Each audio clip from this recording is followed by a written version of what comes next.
আসসালামু আলাইকুম। Welcome back to my channel. কী অবস্থা সবার? সবাই কেমন আছেন? আশা করছি সবাই খুব ভালো আছেন। আমি আলহামদুলিল্লাহ ভালো আছি। চলে আসলাম আপনাদের জন্য নতুন আরেকটি ব্লগ নিয়ে। তো আজকের ব্লগটা এই তো সকাল থেকেই শুরু করেছি। তো 2 দিন আগে তো খুব ঝড় তুফান হয়েছিল, তো সেদিনের ব্লগটি আজকে শেয়ার করছি। তো এই তো দেখতে পাচ্ছেন খুব বৃষ্টি হচ্ছে, সকাল থেকে খুব বৃষ্টি। আর এই বৃষ্টির মধ্যে কিন্তু খিচুড়ি তারপর খুদের ভাত খেতে কিন্তু খুব ভালো লাগে। আর আমরা যেহেতু খুদের ভাত খেতে অনেক বেশি পছন্দ করি, তাই আম্মু খুদের ভাতই রান্না করলো। আমার বড় মেয়ে অনেক দিন ধরে বলছিল খুদের ভাত খাবে। তো আমার হাজব্যান্ড তার ঠিক একদিন আগেই খুদের চাল নিয়ে আসে, তারপর শুটকি, কয়েক পদ শুটকিও নিয়ে এসে। তো যেহেতু বাসায় সব কিছুই ছিল, তাই আম্মু আর দেরি না করে সাথে সাথে রান্না শুরু করে দিল বৃষ্টি দেখে। আর আলহামদুলিল্লাহ খুব ভালো লেগেছে। আর এই যে কাঁঠাল বিচি ভর্তা, আর এখানে আছে কালো জিরা ভর্তা, আলু ভর্তা, তারপর এটা হচ্ছে চাপা শুটকি ভর্তা, তারপর শুকনো মরিচের লাল ভর্তা। তো এই তো আম্মু প্রায় 5 পদের ভর্তা বানিয়েছে। আর এই তো খুদের ভাতও রান্না করা হয়ে গিয়েছে, তো আমরা এখন খেয়ে নিব। তো খুব ভালো লেগেছে সেদিন খাবারটা।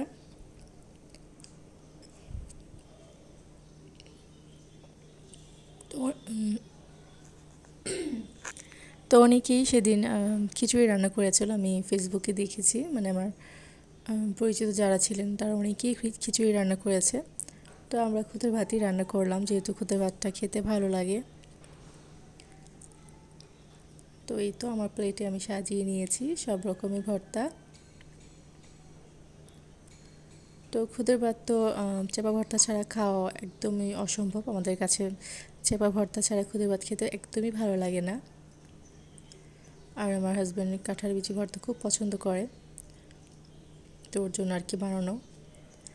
আর এই তো এখন বাজারের ইয়েগুলো আপনাদের সাথে শেয়ার করছি। তো এটা হচ্ছে আগের দিন নিয়ে এসেছিলো বাজারটা, যেদিন আর কি প্রচুর বৃষ্টি হয়, আগের দিন বাজার নিয়ে এসেছিলো, তো যা যা দরকার আর কি। তো এখানে আছে চাল, মুড়ি, আলু, পেঁয়াজ, তারপর আদা রসুন, টোস্ট, বিস্কিট, তারপর ঈদের সেমাই, তারপর ছিল কাঁচা আম, আর এই তো শুকনো বাজার ছিল আর কি। তো অনেক কিছুই ছিল, আসলে সব কিছু বলতেও পারছি না, মনেও পড়ছে না। তো লাচ্ছা সেমাই নিয়ে এসেছে, তারপর একটা নারকেল নিয়ে এসেছে, কিছু সবজিও নিয়ে এসেছে আর কি। তো সেদিন আবার আমার দাদা বাড়িতে যাব, একটা অনুষ্ঠান ছিল। তো সেই ব্লগটা আরেকদিন শেয়ার করব আপনাদের সাথে, তো আজকে আর শেয়ার করলাম না। তো দাদা বাড়িতে বিয়ের অনুষ্ঠান ছিল, তো সেখানে গিয়েছিলাম। আর এই তো লাল চাল নিয়ে এসেছে, তারপর কফি নিয়ে এসেছে, ডাল নিয়ে এসেছে, আর অনেক কিছু ছিল। তারপর হচ্ছে পোলাওয়ের চাল, চিনি, গরম মশলা, আর কি যা যা দরকার সেগুলোই নিয়ে এসেছে।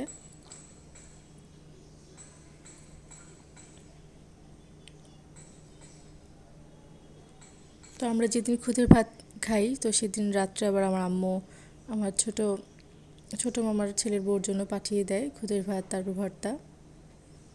যেহেতু ও এখন প্রেগনেন্ট, তো এখন প্রেগনেন্ট অবস্থায় তো অনেকেরই ভর্তা খেতে ভালো লাগে। আর যেহেতু ও ঝাল খায়, তো সেজন্য আম্মু ওর জন্য খুদের ভাত আর ভর্তা পাঠিয়েছিল।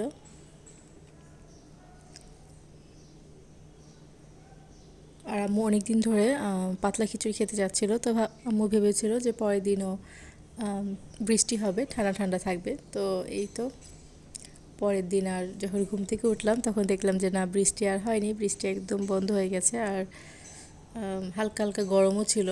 তো কি আর করার, আম্মু যেহেতু সব কিছু প্রিপারেশন নিয়ে নিয়েছিল, তো আম্মুকে বললাম যে থাক, পাতলা খিচুড়ি রান্না করো, আমরা সেটাই খাবো। আর এই তো এখন এটা হচ্ছে সকালের নাস্তা, এটা হচ্ছে তার পরের দিন কিন্তু। তো তার পরের দিন আম্মুই তো নাস্তা বানিয়ে এখন খিচুড়ি রান্না করছে। এই তো দেখাচ্ছি আপনাদেরকে যে একদমই বৃষ্টি নেই, রোদ উঠে গিয়েছে। তো কি আর করা, যেহেতু আম্মু খেতে ইচ্ছে করেছে, তাই আমরাও খেয়ে নিলাম, ভালোই লেগেছে। অনেকদিন পর পাতলা খিচুড়ি খেলাম। আর আমার তো খিচুড়ি দিয়ে ডিম খেতে খুব ভালো লাগে, ডিম ভাজাটা। তো এই তো, আর সাথে ছিল আগের দিনের ভর্তা, তো ভর্তা দিয়ে খেয়ে নিয়েছি আমরা। তো আজকের ব্লগটা এই পর্যন্তই। জানি না আপনাদের কাছে কেমন লেগেছে, ভালো লাগলো কিনা অবশ্যই কমেন্ট করে জানাবেন, আর প্লিজ লাইক দিয়ে তারপর দেখা শুরু করবেন। তো এই তো, সবাই ভালো থাকবেন। আল্লাহ হাফিজ।